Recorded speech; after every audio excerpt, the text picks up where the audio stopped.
out a little bit, but you've got to be careful. I mean, your sound maker has to be in a consistent place by the microphone. I have been in sessions where people swing around and flail wildly. A friend of ours in Texas, Monica Real, flailed around and knocked over a $5,000 microphone. Yeah, you got to be careful of that. So I do find, I mean, you can find a way to summon the volume and the power without, getting a running start. But yeah, but I won't do it sitting down. That's one thing I won't do. Some people can do it sitting down quite well. I think it collapses your whole breathing apparatus and you can't get as full. But yeah, the tricky thing is finding a way to do it without hurting yourself. But to not make it sound like opera, to make it sound gritty still. There are some actors that I've directed who are very well trained singers, and they when you have them scream, they go, "Oh!" I'm sorry, that didn't sound terrified or anything. It sounds quite melodic. Okay, one more time. Put some attention and they go, "Oh!" I'm not feeling that. The only difficulty I have in it is that I can't fake cough without getting the hiccups. And then after that, I'm shot. So usually you save all your screams and yells for the end of the session so your voice is intact. And if there's ever a fake cough scene, I always just say, no, put the coughs at the end. And people are like, no, we'll just get them now. I'm like, no, trust me, I'm going to be no good after the fake cough. Because every time I try to fake cough, I wind up getting a hiccup. And yeah, there's a recording, Chris Zimmerman, on a Metal Gear Solid game. She wanted me to do fake vomit and fake coughs, and then of course I go to the coughs, I get the bad hiccups, and the next line is some sort of freeze, real tough guy, get on the ground. But I have the hiccups, so she has me this recording of me going freeze. So it's a real tough sound, but yeah, no, it's a strange thing because you're just standing in a room and somebody tells you, okay, you're getting punched in the stomach. Make the sound. Okay, now you're getting punched in the stomach really hard. Now you're getting punched in the stomach twice as hard. Now you're falling from a 50-foot cliff. And the whole time you're sipping tea and standing in a little room going yes, I'm falling from a 50-foot cliff. Listen to this. Ah! Okay, let's move on. It's theater of the mind stuff, I guess. Okay, so our hands are wiggling a bit. I'll come back to you guys. Right, do you actually choose the voices for the characters that you're actually going to be playing, or are those chosen for you? It's when all is said and done, it's kind of it's chosen for you. But basically, what it's more is you're presenting options, right? So you get hired, or maybe you don't get hired, but you're auditioning, and you go, oh, they give you a picture of the character, or they give you information on the character, and they go, what do you think? And then you give them options. Yeah, sometimes you give them one option, or sometimes you give them several options. And then if they choose you to do the part, then once you hire, they go, let me hear some of it, And sometimes they're like, great, perfect, let's start, let's go. And other times oh, maybe a little younger. No, she's a little bit more practical than that, a little bit more nerdy, And so it's kind of a little bit both, but ultimately the director or the client has the say. They get to say what voice you are going to use. Yeah, we just did on Robotomy. I've been working with the original creators on all these different things, and actually they had me. I came in as the director, and then they weren't thrilled with all of the cast. They had me replace 4 people, and then one of them I thought, just thinking, oh, I didn't know you knew this actually. One of the characters I was doing, I thought it's too much like another character I'm doing. That doesn't make any sense. I shouldn't be doing it. And then by the time we were done recording the whole series, they said, oh, let's get someone else for this. And I recommended Greg Smith. Very much. Now, unfortunately for Greg Smith, he came into a production that was still sort of finding its legs. So we knew the guy was an athlete and a bully, but one of the creators had this very specific idea about someone who he growing up.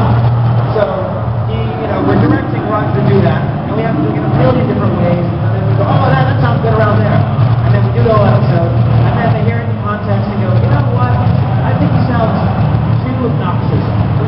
It's too southern, it's too much of a hick, too much of a George W. Bush kind of a hick bully. Why should I say that?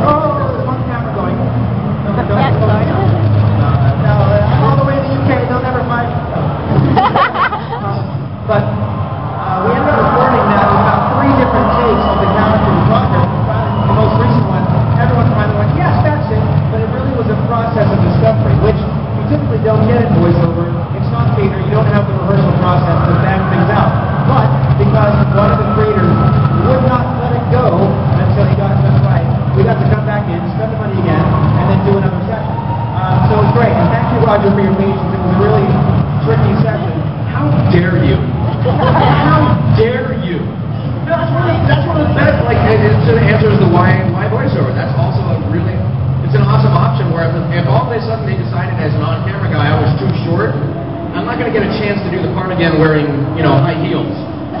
So to be able to just adjust your voice and do that kind of stuff, it happens, not all the time, but usually at the beginning of a session, like she was saying, you'll finesse something. It's, especially in anime where time is money, and you're doing dubbing and that kind of stuff. Sometimes you walk in and they say, hey, you're 24, you're out to avenge your father's death, and you're kind of, quiet.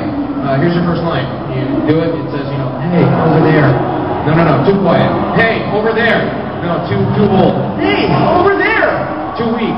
Hey, over there. And they're like, good, we're up. And you're like, so you adjust all these things in the beginning, and then you find the character and go. And the benefit of voiceover is you can go back and say like, oh, I'm going to do it differently this time, and it works out. But yeah, we have a lot of reliance upon directors.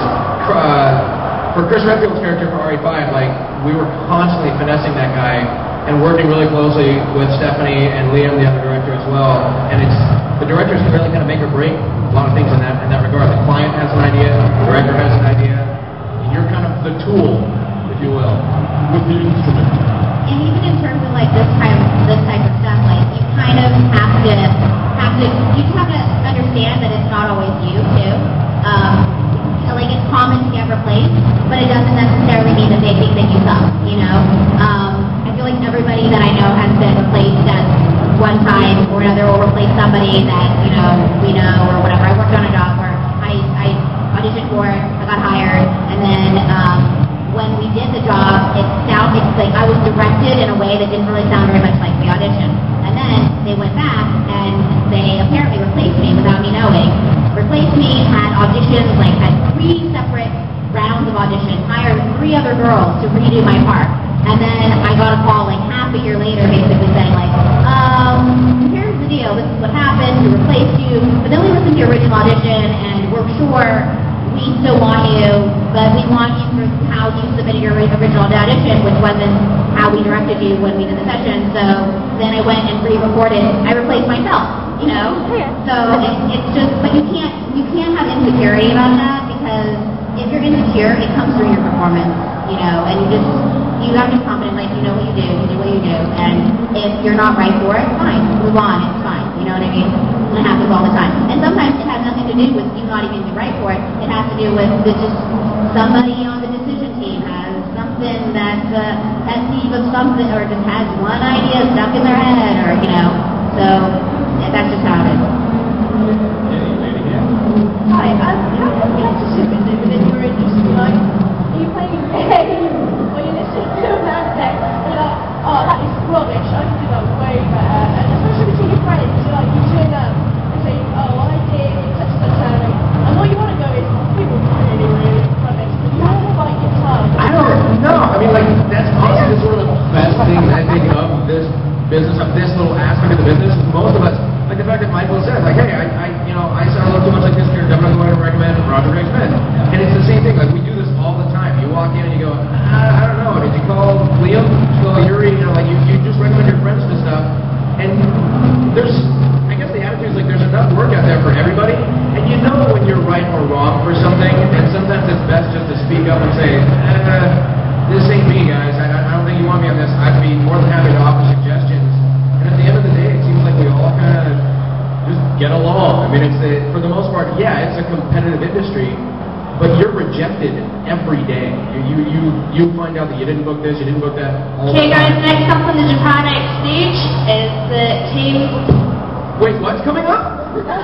The team? Get off my channel! So no, I don't. You See how competitive voiceover is? I know. Voice of God. Yeah, I would agree. I would totally agree with Roger. And so much of like the community is referring people and things like that. So I think it really kind of becomes like everyone's really supportive of each other. I'm sure there's like jobs that I've auditioned for that I wanted to get and I didn't get, and it's vice versa. But then you're like, well, I got this one and that person got that one, And you also come to realize too that in terms of their performances, it's not always the actor's choice in the performance. And and it's not always the director's choice of the Right. performance. There's so many people that weigh in that maybe you didn't like an actor's characterization of a part, but maybe that actor didn't like their characterization of the part either, but that's what they were hired to do, so. Yeah, knowing the actors as I do, because I know them as my peers, and I also hire them a ton to work on the stuff that I direct. I have seen a couple performances where I thought, that's funny, I would have totally hired him for that part, but he's not doing it the way I would have directed it. So Hey guys, can you please welcome to the stage the Pink Tiger Taiko drummers? Give it up for the Taiko drummers, everybody! Give it up for the Taiko drummers! I was going to hope they're on my channel and me myself. We can just randomly, like when the Taiko drummers are going, will the owner of a four-door sedan, license plate, I don't know what license plates are over here. You left your lights on. I could just keep cycling through the channels until we screw someone else. Okay.